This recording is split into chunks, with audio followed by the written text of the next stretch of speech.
નમસ્તે બાળ મિત્રો, આજે આપણે ધોરણ 5 ગુજરાતી વિષયમાં પૂરક વાંચન પહેલું એના વિશે ભણીશું કે જેનું નામ છે અભિનંદન.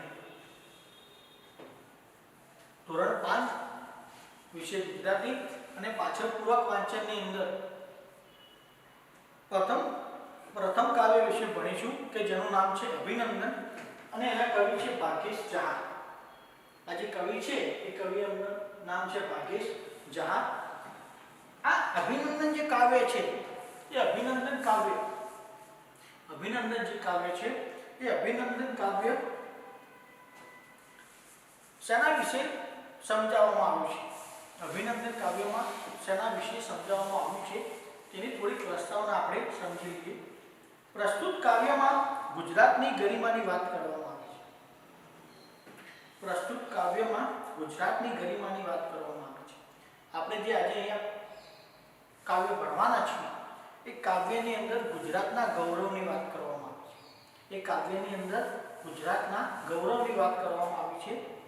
તેના ખમીર અને કુમારીની સાથે અદ્યતન ટેકનોલોજીના વિકાસથી સમગ્ર વિશ્વ પર ગુજરાત પોતાની આગવી ઓળખ ઊભી કરી રહ્યું છે. અહીંયા આજે આપણે જે કાવ્ય ભણવા જઈ રહ્યા છીએ એ કાવ્યમાં ગુજરાતના ગૌરવની વાત કરવામાં આવી છે અને આ ગુજરાતના ગૌરવમાં તેના ગુજરાતના ખમીર અને કુમારીની સાથે અદ્યતન ટેકનોલોજીના વિકાસ, ગુજરાતે પોતાના ખમીર અને કુમારીની સાથે અદ્યતન ટેકનોલોજીના વિકાસ સમગ્ર વિશ્વ પર પોતાની એક આગવી ઓળખ ઊભી કરી છે.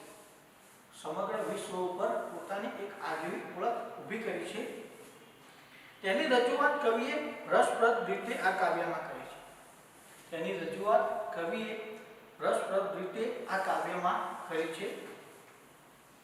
તો ચાલો બાળ મિત્રો આપણે કાવ્યની સમજૂતી મેળવીએ. ગુજરાત તને અભિનંદન.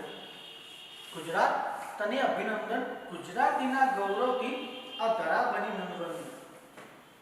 બાળ મિત્રો કવિ કહે છે કે હે ગરવી ગુજરાત, તને અભિનંદન પાઠવીએ છીએ, તારો અમે ધન્યવાદ પાઠવીએ છીએ.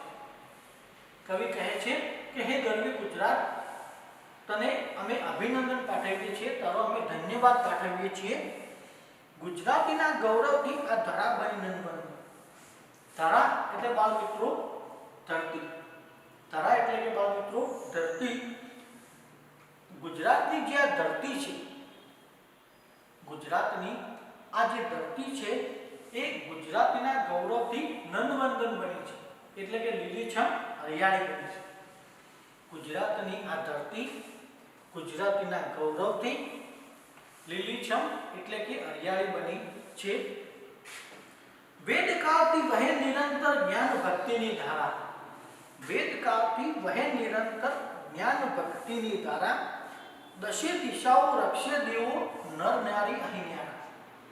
વેદકાળ પહેલાના વેદકાળથી જે સમય છે એ વેદકાળના સમયથી આપણા ગુજરાતની અંદર બાળ મિત્રો વેદકાળના સમયથી નિરંતર એટલે કે સતત કાયમ વેદકાળના સમયથી આપણા ગુજરાતની અંદર નિરંતર સતત જ્ઞાન અને ભક્તિની ધારા, જ્ઞાન અને ભક્તિનો પ્રવાહ વહી રહ્યો છે.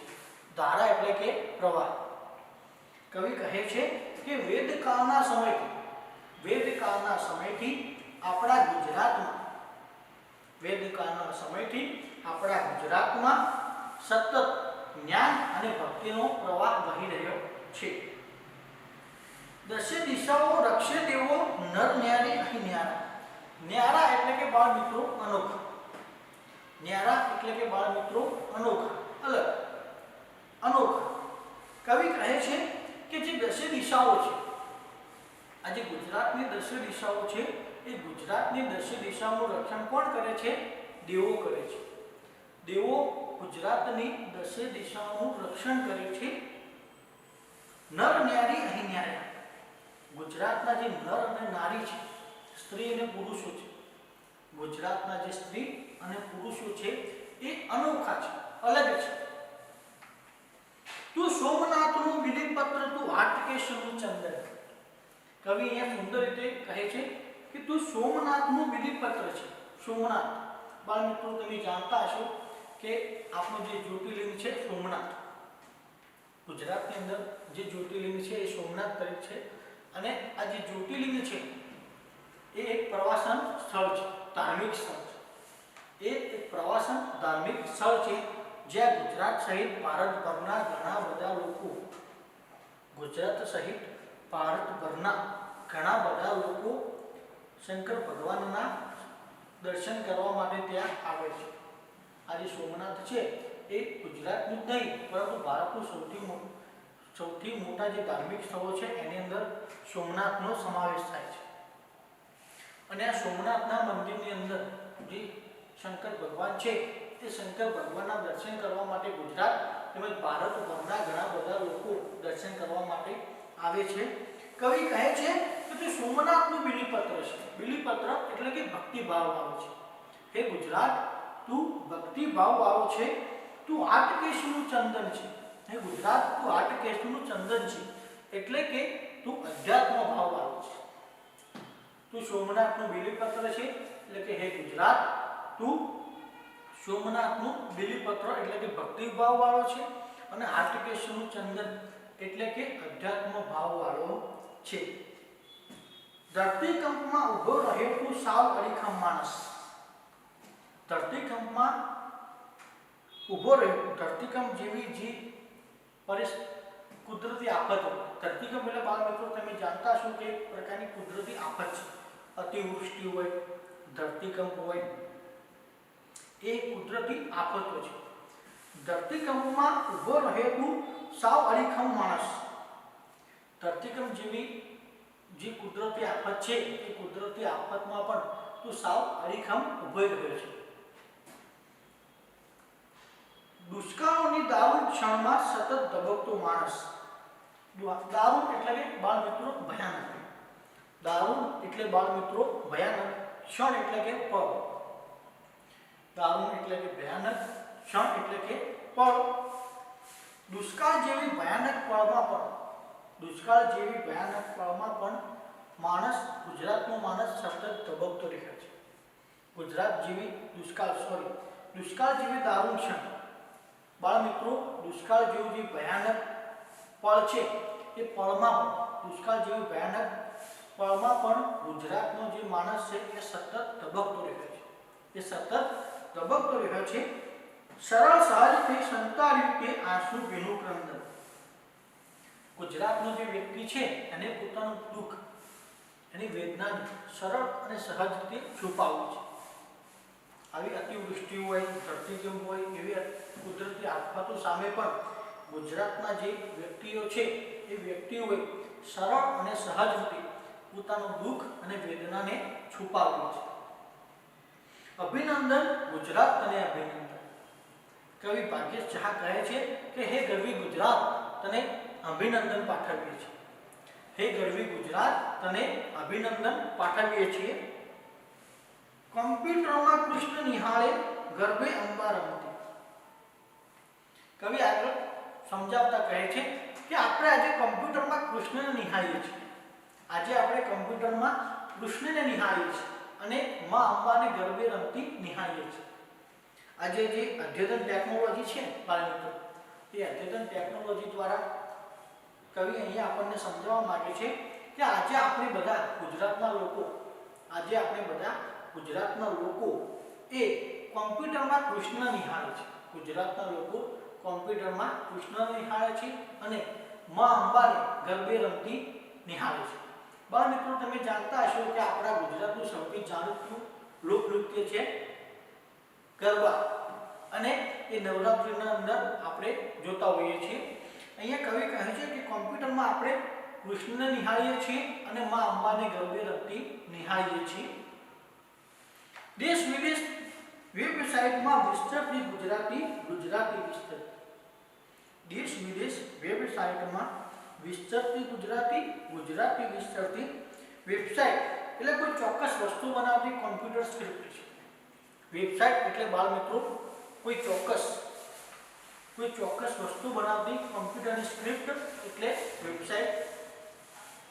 દેશ વિદેશ વેબસાઇટ એટલે કોઈ ચોક્કસ વસ્તુ બનાવવી, કોમ્પ્યુટરની સ્ક્રિપ્ટ એટલે વેબસાઇટ. દેશ વિદેશ વેબસાઇટમાં વિસ્તરતી ગુજરાતી, ગુજરાતી વિસ્તરતી.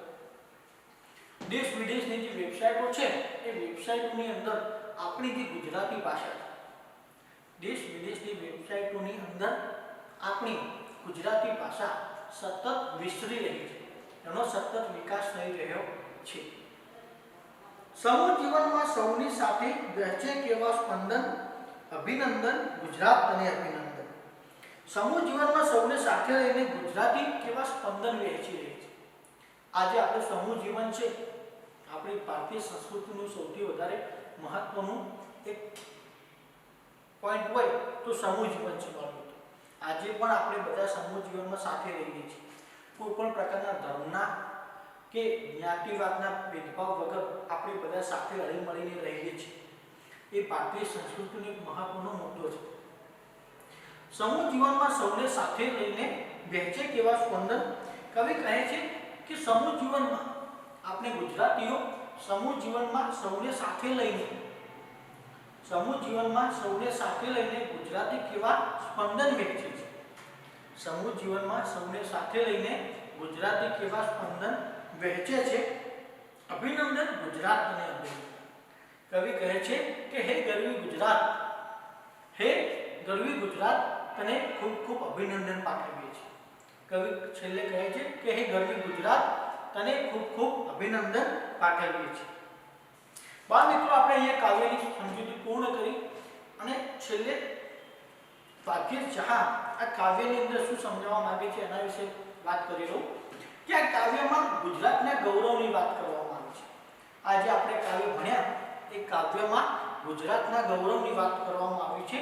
ગુજરાતનું જે ખમીર, ગુજરાતના લોકોનું જે ખમીર અને ખુમારી છે, ગુજરાતના લોકોમાં જે ખમીર અને ખુમારી છે એ અદ્યતન ટેકનોલોજી સાથે ગુજરાતના લોકો પોતાના ખમીર અને કુમારી સાથે, અદ્યતન ટેકનોલોજી સાથે સમગ્ર વિશ્વ પર ગુજરાત પોતાની આગવી ઓળખ ઊભી કરી રહ્યું છે. ગુજરાત પોતાની આગવી ઓળખ ઊભી કરી રહ્યું છે. એનું સુંદર રીતે વર્ણન અહીંયા આ કાવ્યની અંદર કરવામાં આવ્યું છે. બા મિત્રો, આપણે જે અભિનંદન કાવ્ય ભણ્યા એ કાવ્યની અંદર કેટલાક જે અઘરા શબ્દો આવતા હતા એના વિશે સમજૂતી આપણે મેળવી. શબ્દ સમજૂતી એટલે કાવ્યની અંદર જે શબ્દો આવતા એના શબ્દોની આપણે સમજૂતી અહીંયા મેળવીએ છીએ. સૌપ્રથમ જોઈએ અભિનંદન એટલે કે ધન્યવાદ. બાકી જહાં જે કવિ હતા એને ગુજરાતને અભિનંદન પાઠવે છે, ગુજરાતને ખૂબ ખૂબ અભિનંદન પાઠવે છે. અભિનંદન એટલે કે ધન્યવાદ, અભિનંદન એટલે ધન્યવાદ. ત્યારબાદ જોઈએ ગૌરવ એટલે આદર, ગૌરવ એટલે આદર. નનવંદન એટલે હરિયાળો, નનવંદન એટલે કે હરિયાળો. ગુજરાતની જે ધરતી છે, ગુજરાતની જે ધરતી છે એ ગુજરાતીના ગૌરવથી કેવી બની છે? નનવંદન બની છે, એટલે કે હરિયાળી બની છે, લીલીછમ બની છે. એ સંદર્ભમાં અહીંયા સમજાવવામાં આવ્યું છે કે ગુજરાતની જે ધરતી છે એ ગુજરાતીના ગૌરવથી હરિયાળી બની છે, લીલીછમ બની છે. તો નનવંદન એટલે કે હરિયાળું. ધરા એટલે ધરતી, ધરા એટલે બાળ મિત્રો શબ્દ થશે ધરતી. ન્યારા એટલે અનોખા, ન્યારા ગુજરાતના લોકો ન્યારા છે, એટલે કે ગુજરાતના લોકો અનોખા છે. ગુજરાતના જે નર અને નારી છે, કાવ્યની સમજૂતી આપણે મેળવી રહ્યા હતા ત્યારે એની અંદર આવ્યું હતું કે ગુજરાતના નર નારી અનોખા છે. એટલે ગુજરાતના નર અને નારી, ગુજરાતના નર અને નારી, સ્ત્રી અને પુરુષો કેવા છે? ન્યારા છે, એટલે કે અનોખા છે. ધરતીકંપ એટલે કે ભૂકંપ. ધરતીકંપ એક કુદરતી આફત છે બાળ મિત્રો, અને કુદરતી આફતની અંદર આ જે ધરતીકંપ છે એ છે, બીજા શબ્દોમાં સમાનાર્થી શબ્દોમાં જોઈએ તો એનો અર્થ થશે ભૂકંપ. હરીકંપ એટલે વૈજ્ઞાનિક. ધરતીકંપ જેવી જે કુદરતી આફતો હતા, કુદરતી આફતો આવી આપણા ગુજરાતમાં, એ ધરતીકંપ જેવી કુદરતી આફતોની સામે આપણો ગુજરાતનો જે માનવી છે એ અડીખમ ઊભો રહ્યો છે. એટલે કે ડગ્યા સિવાય અડીખમ ઊભો રહે છે. અડીખમ એટલે ડગ્યા સિવાય. દારૂણ એટલે ભયાનક. દારૂણ એટલે ભયાનક. બાળ મિત્રો, જે દારૂણ એટલે ભયાનક, આપણા ગુજરાતની અંદર ધરતીકંપ, દુષ્કાળ જેવી ઘણી બધી કુદરતી આફતો આવે. આપણા ગુજરાતની અંદર ધરતીકંપ અને દુષ્કાળ જેવી ઘણી બધી ભયાનક આફતો આવે. દારૂણ એટલે ભયાનક. એ આફતો કેવી રીતે બાળ મિત્રો? ભયાનક હતી, જેનાથી બધા લોકો ભયભીત થઈ જતા. આ જે ધરતીકંપ અને દુષ્કાળ જેવી આફતો છે એનાથી ગુજરાતના લોકો ભયભીત થઈ જતા હતા. એવી આ કુદરતી આફતો હતી. અને કુદરતી આફતો સામે ધરતીકંપ અને દુષ્કાળ જેવી ભયાનક સ્થિતિમાં પણ ગુજરાતનો માનવી જે છે સાવ સતત ધબકતો રહે છે. ધરતીકંપ અને દુષ્કાળ જેવી પરિસ્થિતિમાં પણ ધરતીકંપ અને દુષ્કાળ જેવી આફતોમાં પણ ગુજરાતનો માનવી સતત ધબકતો રહ્યો છે. ક્રંદન એટલે રુદન. ક્રંદન એટલે કે રુદન. વેબસાઇટ, કોમ્પ્યુટરમાં વેબસાઇટ. વેબસાઇટ કોઈ ચોક્કસ વસ્તુ બનાવતી કોમ્પ્યુટર સ્ક્રિપ્ટ. વેબસાઇટ એટલે બાળ મિત્રો કોઈ ચોક્કસ વસ્તુ બનાવતી. કોમ્પ્યુટરની અંદર કાવ્યની સમજૂતીમાં આપણે જોયું કે દેશ વિદેશમાં ગુજરાતી ભાષા સતત વિસ્તરી રહી છે. દેશ વિદેશની જે વેબસાઇટ છે એ દેશ વિદેશની વેબસાઇટોમાં ગુજરાતી ભાષા સતત વિસ્તરી રહી છે. વેબસાઇટ એટલે કે કોઈ ચોક્કસ વસ્તુ બનાવતી કોમ્પ્યુટર સ્ક્રિપ્ટ. બાળ મિત્રો, અહીંયા આપણે કાવ્ય પૂર્ણ કરીએ છીએ.